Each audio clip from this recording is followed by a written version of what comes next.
Daniel 8, 9. Daniel 8. El año tercero del reinado del rey Baltasar, yo, Daniel, tuve otra visión después de la que había tenido al principio. Contemplaba la visión y en ella yo me encontraba en la ciudadela de Susa, en la provincia de Elán. En mi visión yo estaba junto al río Ulai. Levanté la vista, miré y vi un carnero que estaba situado delante del río y que tenía 2 cuernos. Los 2 cuernos eran grandes, pero uno era más grande que el otro, y el más grande salía del otro. Vi al carnero que atacaba hacia el oeste, el norte y el sur, y ninguna bestia podía resistir ante él ni librarse de su poder. Hacía lo que quería y se engrandeció. Yo estaba reflexionando y vi un macho cabrío que venía de occidente por la superficie de toda la tierra sin tocar el suelo.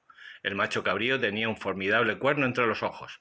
Llegó hasta el carnero de los 2 cuernos que yo había visto situado delante del río y arremetió contra él con la furia de su fuerza. Lo vi correr hacia el carnero y, enfurecido contra él, embistió al carnero y le rompió los 2 cuernos, y el carnero no tuvo fuerza para resistirle. Lo derribó a tierra y lo pisoteó sin que hubiera nadie que librara al carnero de su poder. El macho cabrío se hizo extraordinariamente grande, pero al crecer su poderío se le rompió aquel cuerno grande y en su lugar surgieron otros 4 hacia los 4 puntos cardinales. Y de uno de ellos salió otro cuerno pequeño que creció mucho hacia el sur, hacia el oriente y hacia la tierra hermosa. Se alzó contra el ejército de los cielos y derribó parte de ese ejército y de las estrellas y los pisoteó.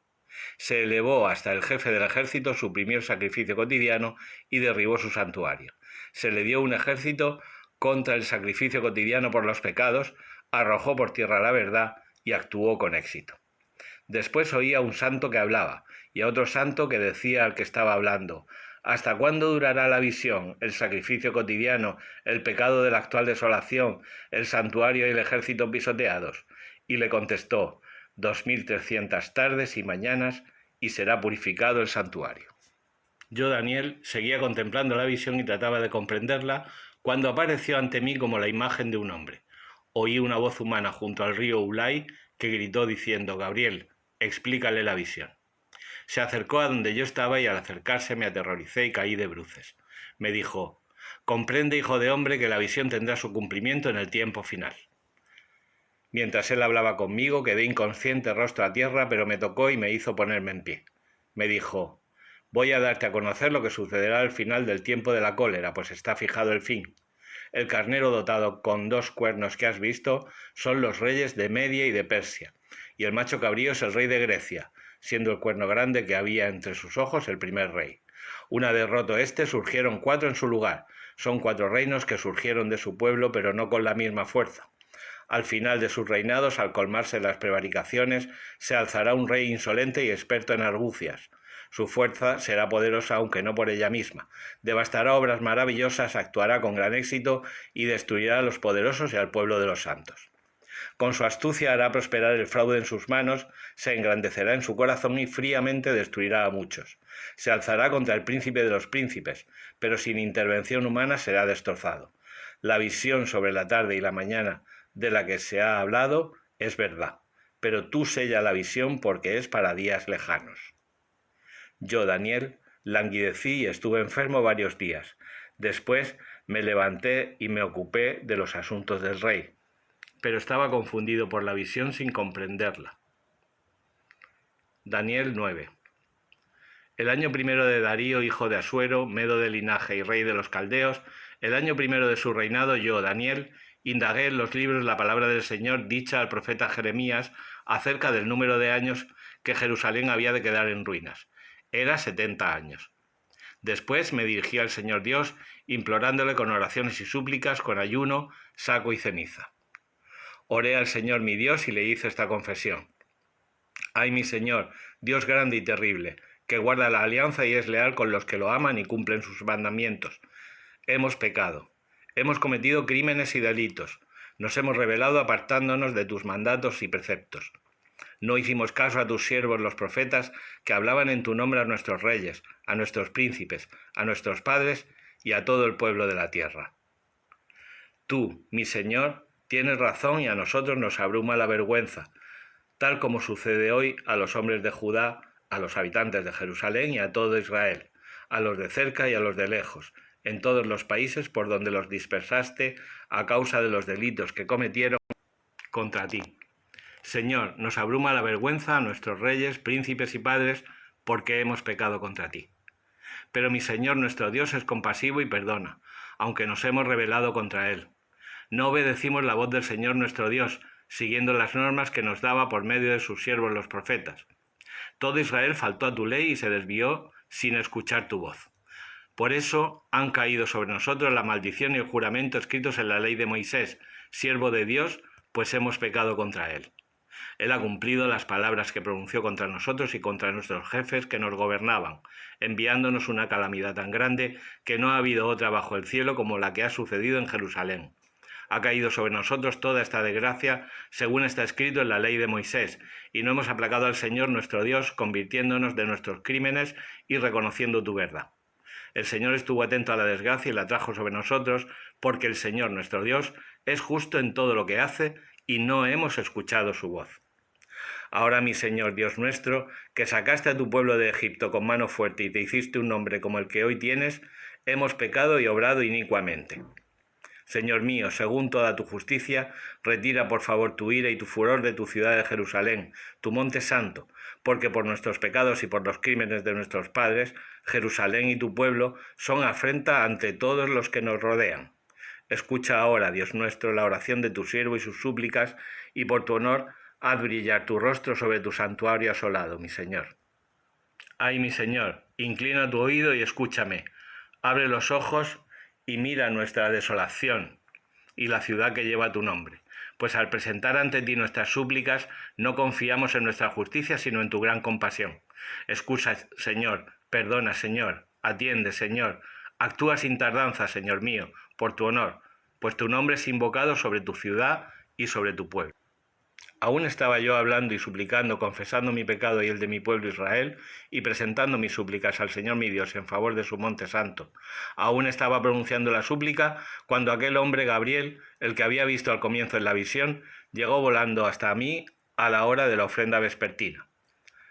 Al llegar me habló así: Daniel, acabo de salir para hacer que comprendas. Al principio de tu súplica se pronunció una sentencia y yo he venido para comunicártela, porque eres un predilecto.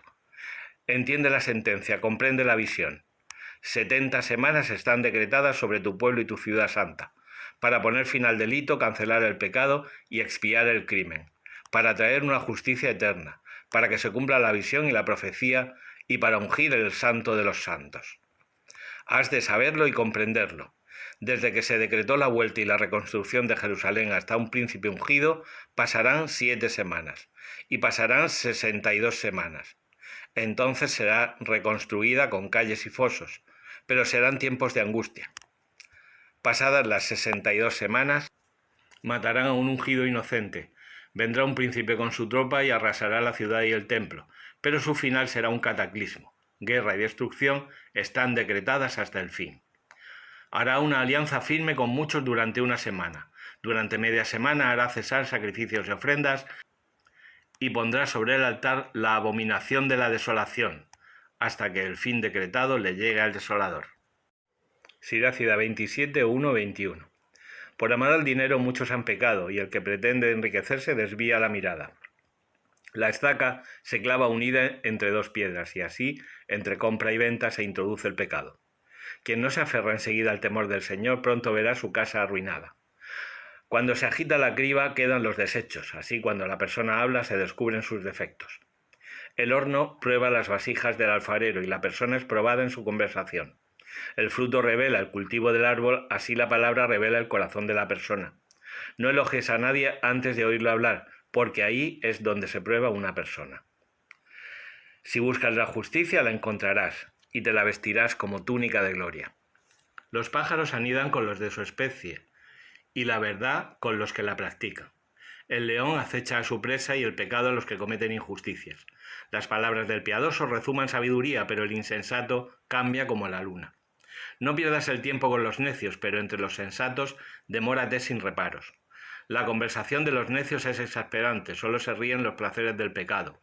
El lenguaje del que jura sin cesar eriza los cabellos, y ante sus disputas hay que taparse los oídos. Riña de orgullosos hace correr sangre, es penoso escuchar sus insultos. El que revela secretos no es de fiar y nunca encontrará un amigo íntimo. Ama a tu amigo y confíate a él, pero si revela sus secretos, deja de ir tras él.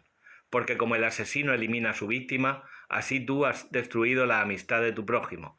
Como pájaro que has dejado escapar de tu mano, así has perdido a tu amigo y no lo recobrarás. No vayas en su busca, porque se fue lejos, huyó como gacela de la trampa. Se puede vendar una herida, se puede perdonar una ofensa, pero no hay esperanza para el que ha revelado un secreto. Hebreos 10.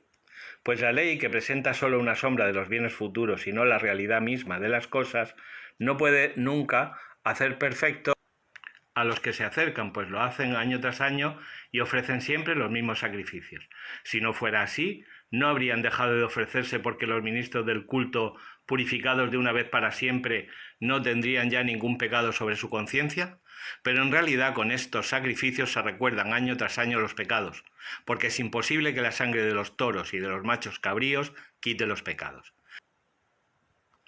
Por eso, al entrar él en el mundo, dice: Tú no quisiste sacrificios ni ofrendas, pero me formaste un cuerpo.